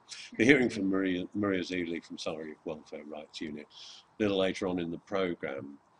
So the government's launched, as we said earlier, its Carers Action Plan, calling, well, when they launched it, they felt they needed to give it a dose of reality. So they told the story of carer Katie, who's a young adult carer. Well, I spoke to her earlier. She started by explaining her situation. I'm currently 24 years old, and I'm a young adult carer. I've been caring for my mum since I was around about 17. She was diagnosed with vascular dementia just before I turned 18 years old. And then from sort of that diagnosis, I fell into being her full-time carer. And obviously with the nature of that condition, it just meant that it progressed really fast. So with dementia, obviously, it's a very unpredictable condition. So that meant that my role as a carer then felt to be very unpredictable. And so, yeah, from there, I've had, a wide, experiences with that due to the unpredictability of that kind of condition. Can I take you back to those first days, those early days? Can you remember how you felt at the time? Well, when I first started out, I felt very alone, very isolated. There was a lot that I wanted to do. I had a lot of plans, to go back into education, to go back into work, but I felt very stuck in that role. I felt, if I was to go off and have a job, go into training, go to university, whatever, then I would be leaving my mum behind. There'd be nothing, there was nothing to bridge that gap. So for me, it felt like I didn't really have any other choice but to stay there. Drive and determination, if you like, set you off on the journey that brought you ultimately to being recognised. Yeah, it was just that me realizing that I didn't want to stay in that kind of role, and really pushing my friends and my family around me to find other options, to pursue other options. It didn't come from any services that I was directly involved with. Not that I was. I did go to the job centre and I was on carers allowance, but it's strange that even through being on all those processes that I didn't recognise as a young adult carer, and I didn't really know what was available to me as a young adult carer. A lot of young carers particularly have described to us that the role starts perhaps not in the sort of very sudden way that yours did in comparison, but gradually, bit by bit by bit by bit. And they feel more and more isolated. They feel more isolated at school and in all sorts of ways from their friends. What would your advice be to someone listening to this program and thinking, I recognise this, but what can I do about it? I think the most important thing is really to put yourself first, because I think that's really hard to do. It's the most difficult thing to do, is, you know, especially when you're coming from that place of being a young carer, and, you know, at first it's just a few things. And I know you say that mine came very suddenly, but I did still feel that gradual inclination of the more and more and more. And because you're just thinking, this is what I'm doing, it's my family and I need to support. And obviously you have every right to do that. If that's what you want to do and you want to be supported in doing that, that is perfectly fine. But I think it's that recognition of that you deserve to put yourself first, you deserve to have goals and aspirations, and you also deserve to be supported on top of that as well. I don't know whether you've had an opportunity to listen to the interview I did with the Minister Caroline Dinage. Yeah, and I know that she talks a lot about that identifying, especially with the young carers and stuff like that. It's that being able to identify is really important. I mean, nobody listening to her can deny her determination and enthusiasm for advancing the cause of carers. But do you think, given that she's a politician and money will probably involved, and there's a matter of getting professionals together to do things, and there's this 64-point carers action plan, what degree of confidence do you have that she's going to make a real difference?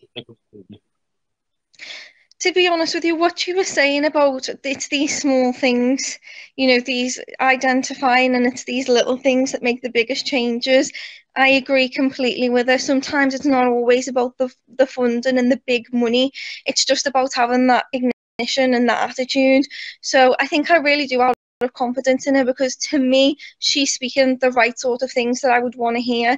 Because, as much as we'd like to wave a magic wand and give people exactly what they needed, and budgets can do that, and funding and stuff like that, but the fundamental foundations of really helping people and starting the ball rolling is just those little actions, identifying people, letting people know what's out there for them. It's so hard to go from a young carer into and evolve your life if you don't even know that's what you are. And I think that for me personally was a major issue. So I thought it was fantastic hearing that from her. That's young carer Katie from Liverpool explaining her own experiences. Well, now for the political reaction that I promised you earlier to the government's Carers Action Plan. We're joined by Labour's Shadow Cabinet Minister for Mental Health and Social Care, Barbara Keeley. A keen, enthusiastic minister, 64-point action plan. Surely this must mean some movement forward. I don't think it is. It's much delayed, isn't it? As you say, the consultation was 2 years ago. We know that 6,500 carers gave up their time, and carers' time is very precious. They gave up their time to contribute to that consultation, and I don't think this Carers Action Plan matches that contribution that carers have made. And I think previous strategies have been much fuller documents with higher level commitments and funding commitments, and I think because it doesn't have those things, even the name is a step down from the national carer strategies we had in the past, so I don't think it's good enough at all. What would Labour do if elected in an instant tomorrow? How would you view the way forward for carers? Well, we actually had proper national carers strategies, and I think obviously you can't develop that in a minute if you were elected tomorrow. But I think what we've done in the past shows the commitment that we have in terms of planning the work we do with carers. We had the first national carer strategy in 1999, and the last one, the only strategy that's even currently around and that action plans in a way build on, was the last Labour government's one in 2008. But the 2008 strategy dedicated £255 million of new commitments, and that included a commitment to £150 million for carers breaks. Now, I personally think breaks, respite care, are the most important things to many carers. Not for everybody, but for a lot of people they are. that money has just been absorbed into other funds, other NHS and care funds, the Better Care Fund, and isn't, standing distinctly as a commitment to carers' breaks. And I think that shows it all, really. I think if you come up with a national carer strategy, it should have a high level of commitment. It should be supported and signed off by all the relevant departments, and our last two national strategies had forwards by the Prime Minister, so were effectively launched by the Prime Ministers of the day. This one isn't, and I think everything about that, how it was launched, how it was signed off, really just shows that it's very low levels of commitment.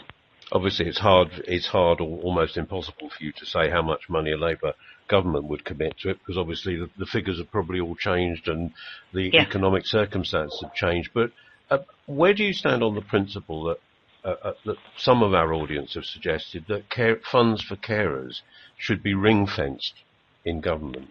Do you go wrong with that principle? I do agree with that, actually, because I think there's a tendency for any money to be spent on social care to be counted towards a carer strategy, and it's not. I mean, if as I say, the 2008 strategy dedicated £150 million to carers' breaks, you've got to make sure that money goes on carers' breaks. At the moment, nobody's sure if what funding there is. There's a feeling that there isn't very much left, and that it's all being used for other things. And the bodies that do commissioning of services, they may think that it's a valid use of the funding, but it's not if it's intended for carers. So I very much do believe in ring fencing.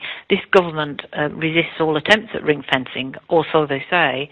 But the interesting thing is that the social care levy that local councils are allowed to make, that money has to be spent on social care. So there is a sort of ring fencing going on. So if you can ring fence funding in local councils, what they raise for social care, then you can ring fence funding for carers, and I think they should. In Scotland, they seem to be putting carers allowance alongside job seekers allowance. Do you think that's a good principle to follow? Yes, and Labour committed to that same change. In fact, I think we did it first, actually, so I'm glad that they're adopting it in Scotland, but we committed to that in April of last year. Myself and Jeremy Corbyn announced that, and I do think it's right. I mean, I think the whole question of carers allowance is one that needs to be seriously looked at, because there are a number of issues, and I know it's often topmost of the list of things that carers raise, of issues that they raise, and quite rightly so. But there's no way that carers allowance should ever have been less than job seekers allowance, and so we recognised that last year and announced that a Labour government would change that. That's Barbara Keeley, Shadow Minister or Shadow Cabinet Minister for Mental Health and Social Care. Here's how to get in touch with us. Carers World Radio Plus. Contacts. Call us on 0161 818 9068. 0161 818 9068. You can Facebook us at news@carersworldradio.com. Find us on Twitter at #news@carersworldrad. We're on Instagram too, CWRAD. And email us on carersworldradio.com.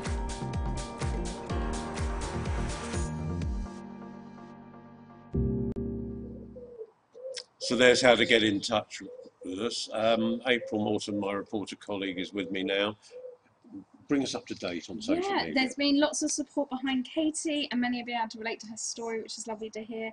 And then we've had Mark, who actually agrees with the minister, and he thinks it's a bunch of sort of X-rated drivel were his words. Perhaps you better move on swiftly from that. Thank you for the moment, April. You're listening to Carers World Live, or indeed even watching it. Earlier on, we spoke to Maria Zealey from Surrey Welfare Rights Unit and mentioned the new one-size-fits-all benefit known as Universal Credit, or UC for short. The National Audit Office has been examining criticism and state of play on Universal Credit. Our reporter Tim Matthews has been taking a look at the NAO report. The latest report from the National Audit Office into the one-size-fits-all benefit known as Universal Credit, or UC for short, should make worrying reading for the DWP, the government's Department for Work and Pensions.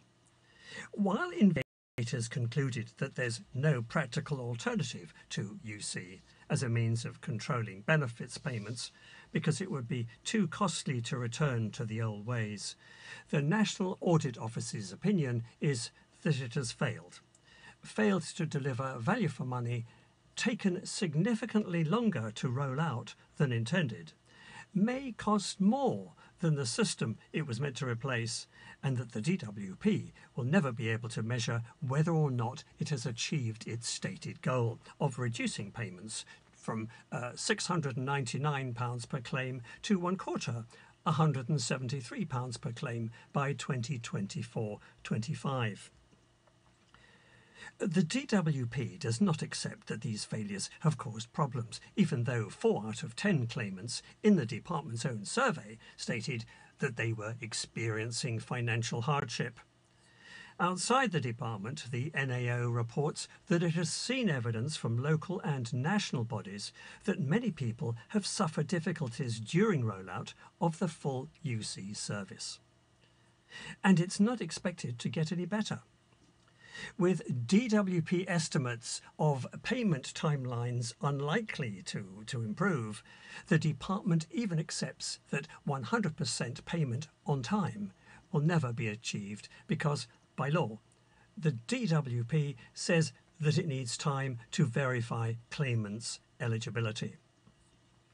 The situation, says the NAO report, is made worse because there's more commitment to pushing forward the rollout of universal credit through a series of problems rather than listening and responding to the hardship of claimants. But the recognition and support of the National Audit Office is cold comfort, possibly too little, too late for those on the breadline and fighting for funds on a daily basis. I'm Tim Matthews for Carers World Radio Plus. Thanks, Tim, with that brief report about the National Audit Report on Universal Credit. Well, we've gone through the government's medicals and personal independence payments, albeit at a fast pace, but this is designed to stir your thoughts and get in touch with us. Even when we're not on air, you can get in touch with us in the usual ways, which we will remind you about shortly. But finally, back to Maria Zealey from Surrey Welfare Rights Unit, and let's turn to probably the most controversial subject of all, universal credit. Having heard the National Audit Office report, how do we make the best of a bad job? Gosh, well, the $64,000 billion question, you might say. Well, I have a wish list. But before I go through what I would recommend if I had the power, I would like to add something to the Shadow Minister's comments that just ceded my slot. I wholeheartedly agree that carers allowance, which is an earnings replacement benefit, should be at least equivalent to the other earnings replacement benefits, which includes contribution-based job seekers allowance. But seeing as we are talking about universal credit, if government doesn't also raise the carers element of means-tested benefits, such as universal credit, because carers allowance counts as income, if it was to rise, your universal credit would go down because of the increase in your income. So there needs to be a similar pound-for-pound rise with the additional carers elements that are paid with universal credit. So I think Labour and their advisors should look into that if it's going to be a part of their manifesto. So how can we prove universal credit? Well, there is no turning back, I suspect, as the National Audit Office has stated. But only a small percentage of people are currently on universal credit, and it is rolling out and will have completed its full rollout by the end of this year. But the really, really big part of the programme is to then start migrating millions of people who are on one of the other 6 legacy benefits. and government is now saying that that will take until 2023. So what government could do is pause that migration. Don't start it in January 2019. Don't start it at a faster pace in July 2019. And look at improving the policy around universal credit as well as the process. The second wish is that government needs to return to one of its key promises around universal credit, in that it would make work pay. And this is all work, not just people who are able to move into full-time work, but, for example, carers who might be moving into some kind of part-time work. And what's happened is that in the last couple of years, government has halved what they call work allowances, which is basically the first part of your earnings that is disregarded. So it's done the opposite. It hasn't made universal credit make work pay. It's actually disincentivized it to a substantial degree. So we would say reverse that change. And the last big ask is actually one of the things that's has been in the papers over the last couple of weeks, because there has been a court case, and also there has been an announcement by Esther McVey, the Work and Pensions Minister. And it is this issue of when people are eventually going to be migrated onto universal credit, they will be protected. So if their previous benefit levels were higher, they will receive the difference as a payment to protect them at those old previous levels. But anyone prior to being migrated, if they move themselves onto universal credit, there are certain households, and worryingly, these appear to be households where there is a disabled person, households where there are carers, households where there are disabled children. And on a like-for-like basis, those households are worse off under universal credit. So eventually, when this migration project has ended, across the population, we will have like-for-like households on differing amounts of benefit. And we say that that really, really shouldn't happen. If you have a disability, if you have a disabled child, if you are a carer, then there is an established level of money that you need to pay your essential bills. And it shouldn't matter whether or not you claimed universal credit before a particular date or after a particular date. The savings that universal credit should bring are around moving people into work, and for it to be a much simplified online system, which shouldn't cost £700 a claim, should cost a lot less. And instead, don't find those savings from vulnerable households. So okay, that's on just three. that note, sorry, do you want a final last word? As I always say when I'm invited to speak, if anyone has any concerns around benefits, yes, there's lots of information on the internet, but also there are local citizens' advice and other advice agencies where you will get good, independent, free advice. Maria Zealey, thank you very much indeed for joining us on Carers World Live. Maria, manager at the Surrey Welfare Rights Unit. Thanks again, Maria, and we'll catch up with some of the social media comment in a moment. But the party at Westminster that's been most vocal in its opposition to universal credit is the Scottish Nationalist Party. I'm joined now by their health spokesperson, Dr. Philippa Whitford MP. Before talking about carers' recognition and support work in Scotland, she had these thoughts on universal credit. Well, I think the government thinks it's a nice, easy, packaged up set of benefits. But under that headline, what we see is a lot of groups who are losing out very badly. What the government has never done is a cumulative impact assessment of the changes. And what we see is particularly women, particularly disabled, losing in multiple different ways. So while it might look very simple from the top, it's causing an awful lot of hardship underneath. Now, just coming to the subject that we're talking about for the programme, the Carers Action Plan for England, there's a lot of promises in it. Some say not enough action. What's the picture like in Scotland for carers? Well, obviously we've had the Carers Scotland Act passed, which is trying to improve things.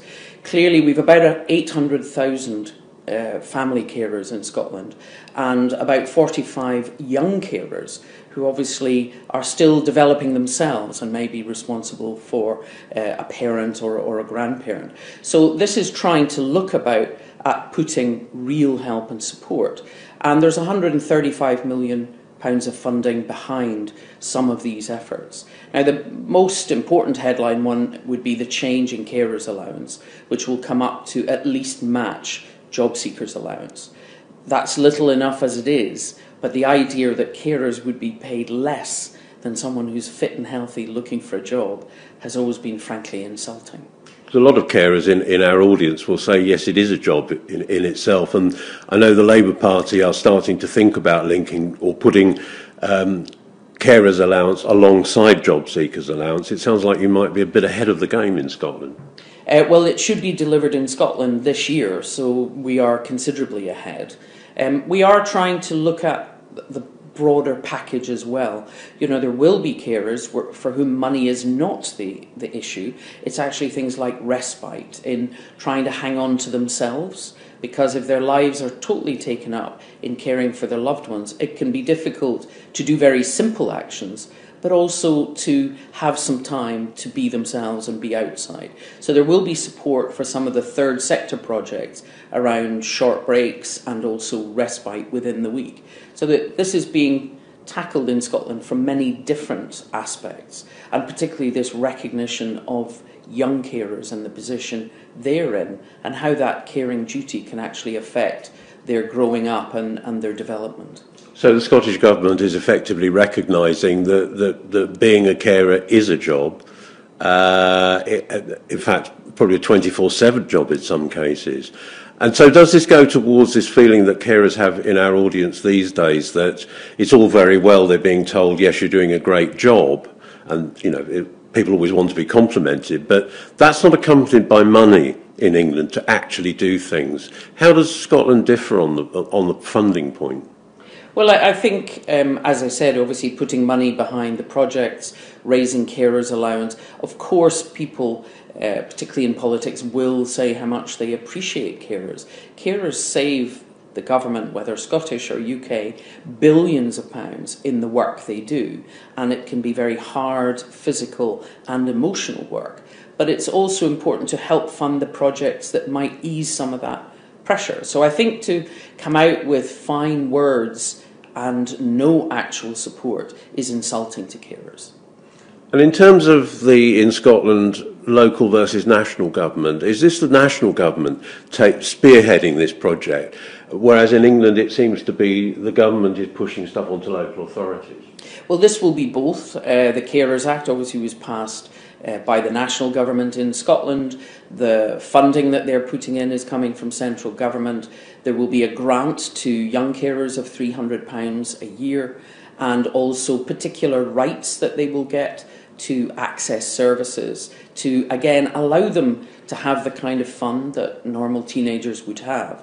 But one of the demands of the Carers Act will be that locally there is a personalised plan for every family carer, and that will look at what support they need from medical services, from social work services, from respite services. So this is actually local government within our integration boards in Scotland, where we're trying to integrate health and social care together, will be looking at supporting the carers, because obviously the carers then support the patients.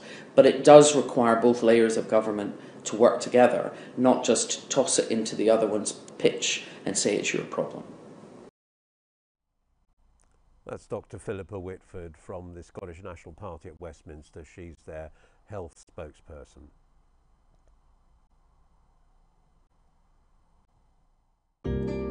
Carers World Radio Plus. Contacts.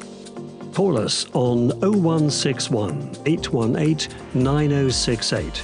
0161 818 9068. You can Facebook us at news@carersworldradio.com. Find us on Twitter at #news@carersworldrad. We're on Instagram too, CWRAD. And email us on carersworldradio.com.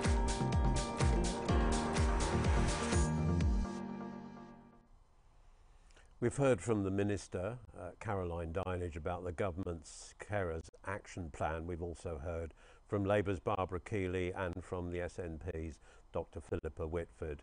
Now it's the turn of the Lib Dems. Former Minister for Care, the Right Honourable Norman Lamb MP, you'll probably not be surprised, but he's no fan of this plan. I'm not really clear what status his action plan has, and I think we're going to be left waiting some considerable positive emerges from this process. Our audience have certainly commented on the plan in terms you've just said about the lack of money and about the green paper overshadowing it. Now that's been pushed into the autumn. Is this real evidence of more words and no action, the point you've just made? It's precisely that. And of course, the Green Paper itself only addresses... As I recall, when you were Minister for Care in the coalition government, you talked a lot about a whole family approach. Do you think the present government has now gone away from that idea?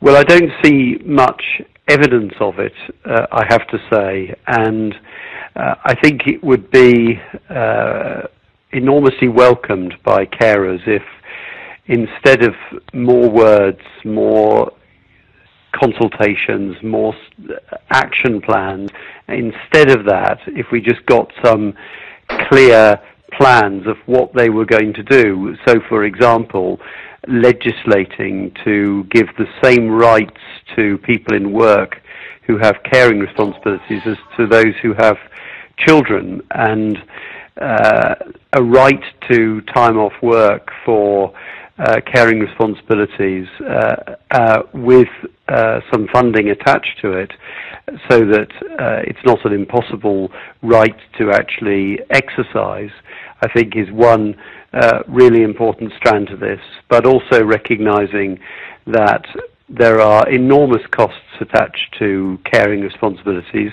that carers lift the burden off the state enormously through the work that they do, often completely unsung, and that we have to recognize that. My hope very much is that the Green Paper really does recognize and understand the role of carers, but again we have to understand that a Green Paper is only a discussion document, and there is no indication, it seems to me, that it will result in early legislation, which is what I think we desperately need. The final point I'd make is that I've continued over the last 2 years to make the case for us being prepared to work together across parties to come up with a genuine, long-term, sustainable plan for the funding of the NHS and the care system. And if we just try and squeeze more out of the existing tax take, rather than thinking about the need to increase taxes so that we have enough money for health and social care and the work of carers, if we need to, I think we need to look at the case for a dedicated NHS and care tax, which many of us have argued for, across party. And I think we also need to look at options to either make contributions, compulsory contributions towards care needs in later years, or alternatively paying a contribution through a tax following death. But whatever route we take, it will need extra money, and the government needs to just confront that.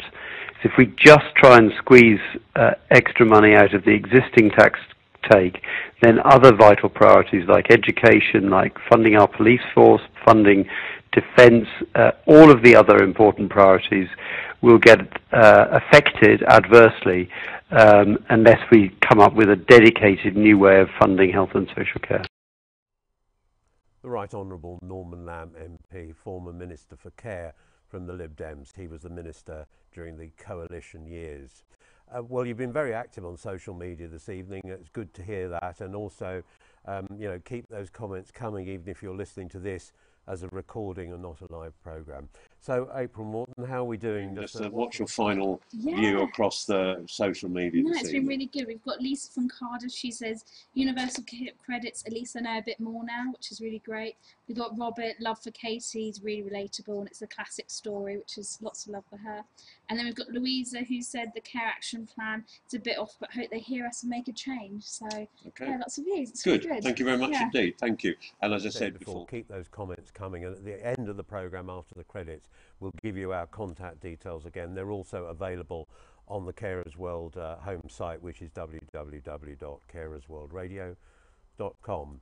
That's about it for this edition of Carers World Live. My thanks to all of our contributors, to the production team, and last but definitely not least, you, for joining in the debate on Carers World Radio Plus, where your views are our news. And as they say on that familiar old dancing programme, keep on messaging. See you soon.